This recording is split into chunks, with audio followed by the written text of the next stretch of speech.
Before President Trump traveled to Asia, he faced other world leaders at the Group of Seven Economic Summit in Canada. Allies that are upset over new tariffs he's imposed on steel and aluminum imports. Joining us now, one of the architects of that controversial plan, White House trade advisor Peter Navarro. Mr. Navarro, the summit ended with a nasty dust-up between President Trump and Canadian Prime Minister Trudeau. He held a news conference after the summit in which he said Canada will retaliate for tariffs that the U.S. has imposed on Canadian aluminum and steel. Here is Trudeau. We move forward with retaliatory measures on July 1st, applying equivalent tariffs to the ones that the Americans have unjustly applied to us. Canadians were polite, we're reasonable, but we also will not be pushed around.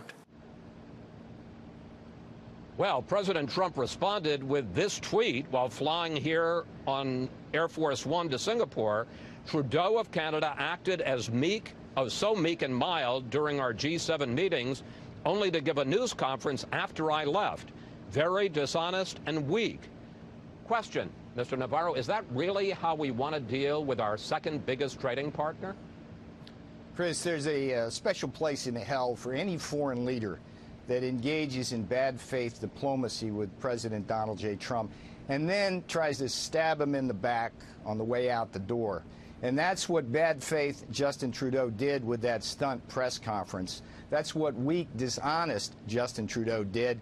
And that comes right from Air Force One. And I'll tell you this, to my friends in Canada, that was one of the worst political miscalculations of a Canadian leader in modern Canadian history.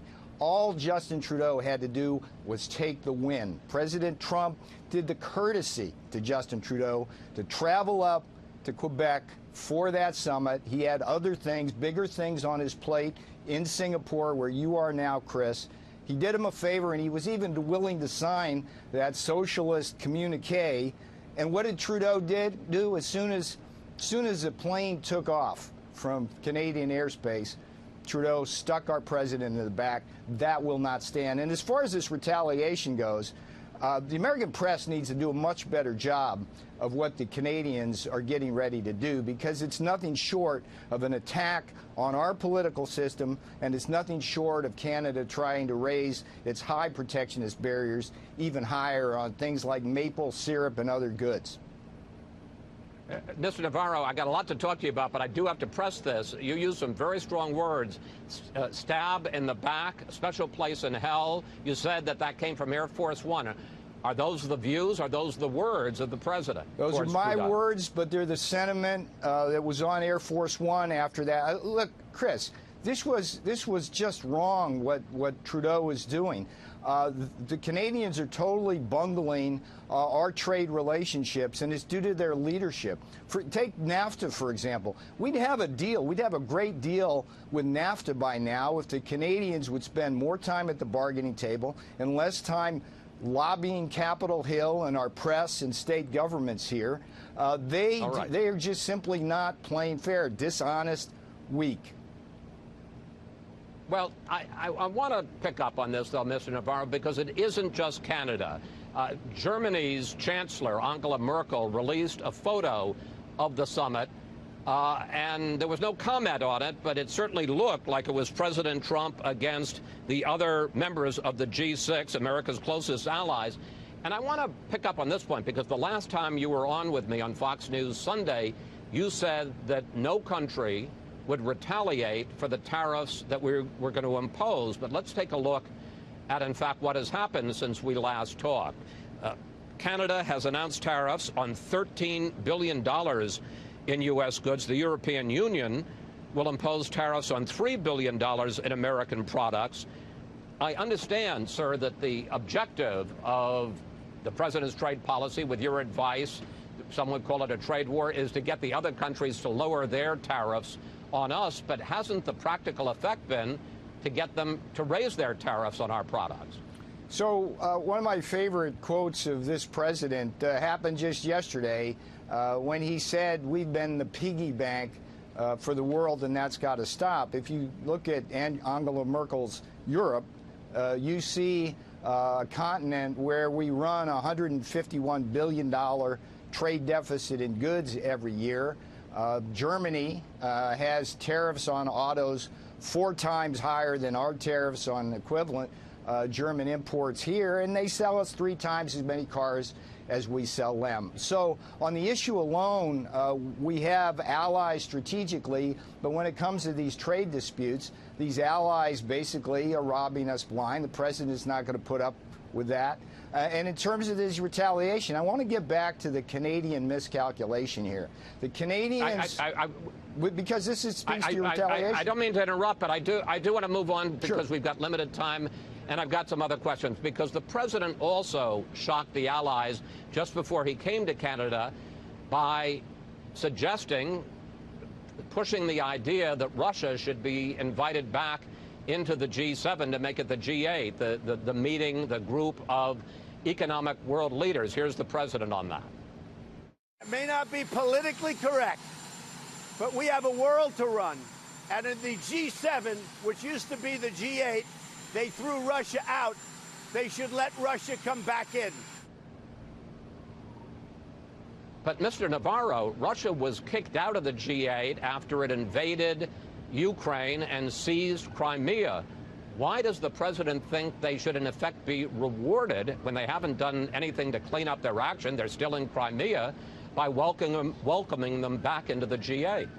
Chris, let me say a couple of things here. First of all, that one's above my pay grade. Ambassador Bolton, Mike Pompeo, the president himself deal with issues like that. But just observationally, I mean, look what's happening now in Singapore. The president is willing to talk to Kim Jong-un in the hope that we can deal with denuclearization on the Korean Peninsula. He's willing to talk with any world leader, and I think the philosophy here is that when we have discussions with world leaders, we should get everybody together so that we can basically hammer some of these problems out. So I think that the bigger problem here, from my point of view, I'm the trade guy, is that we have a bunch of countries out there, whether it's strategic competitors like China or allies like Europe and Canada, basically using us as a piggy bank, using unfair trade practices. And my job at the White House is to help the president get jobs, good jobs, manufacturing jobs for the working men and women of America. And we can't do that unless we upset this existing world order, which basically is tremendously biased. We lose $500 billion a year of our wealth every single year because of these unfair trade practices. And that's what the president's standing up for. Mr. Navarro, let's go back to a trade issue then. You are a notorious hardliner on China and the unfair trade practices there. Well, you wrote a book a few years ago called Death by China. So here's my question. My code name at the CIA is Notorious, by the way. Go ahead. Okay, that's interesting. No, it's a joke, Chris. How do you explain the decision by President Trump to lift the sanctions against the Chinese telecom company ZTE after it had violated our sanctions, our ban on doing business with North Korea and Iran, and was considered to be a serious national security risk? Why on earth would we do that? I think you should have Secretary of Commerce Wilbur Ross on to explain the details of what is a very hard negotiation that was done. But I can tell you this, it's going to be 3 strikes you're out on ZTE. If they do one more additional thing, they will be shut down. We have a bad actor in ZTE. The president did this as a personal favor to the president of China as a way of showing some goodwill for bigger efforts such as the one here in Singapore. But it will be 3 strikes you're out for ZTE, and everybody understands that within this administration. So they're on notice. We're going to have monitors inside that company. They're changing their board of directors. They're changing their management, and they're paying us $1.5 billion in order to continue in business. Yes, I want you to give me a 1-sentence answer on my final question. Okay, I'll try. Did the ZTE decision give you some heartburn? I don't get heartburn. Justin Trudeau tried to give me heartburn. I didn't get heartburn. I'll have to think of another physical. I'll have to think of another physical diagnosis. Mr. Navarro, thank you. Thank you for joining us today. Always good to talk with you, sir. My pleasure. Good luck in Singapore, Chris. Thank you. Well, as John mentioned earlier in the show, President Trump arrived here in Singapore after leaving the G7 Economic Summit in Canada. And to say that he shook things up there would be, well, an understatement. Not long after the president departed, his top trade advisor accused Canada of stabbing the U.S. in the back. Here's correspondent Ellison Barber. On July 1st, Canada says it will impose roughly $12.8 billion worth of retaliatory tariffs on the U.S. Taxes on goods in two lists, variations of products made from steel, iron, aluminum, items many Americans have at home, yogurt, chocolate, maple syrup, coffee, whiskeys, playing cards, toilet paper, ballpoint pens. I don't want to hurt American workers. They're our neighbors. They're our friends. My job is to stand up for Canadian workers. Canadian Prime Minister Justin Trudeau says he does not want to impose the tariffs, but claims he has no choice. But the administration's choice to impose illegal and unacceptable tariffs, illegitimate and unacceptable tariffs to Canadian steelworkers and auto workers and on the Canadian economy must be met with an equivalent response. That news conference enraged the president and his administration. They say Canada has wronged the U.S. on trade for years, that the U.S.'s steel and aluminum tariffs on Canada, Mexico, and the European Union are a national security necessity.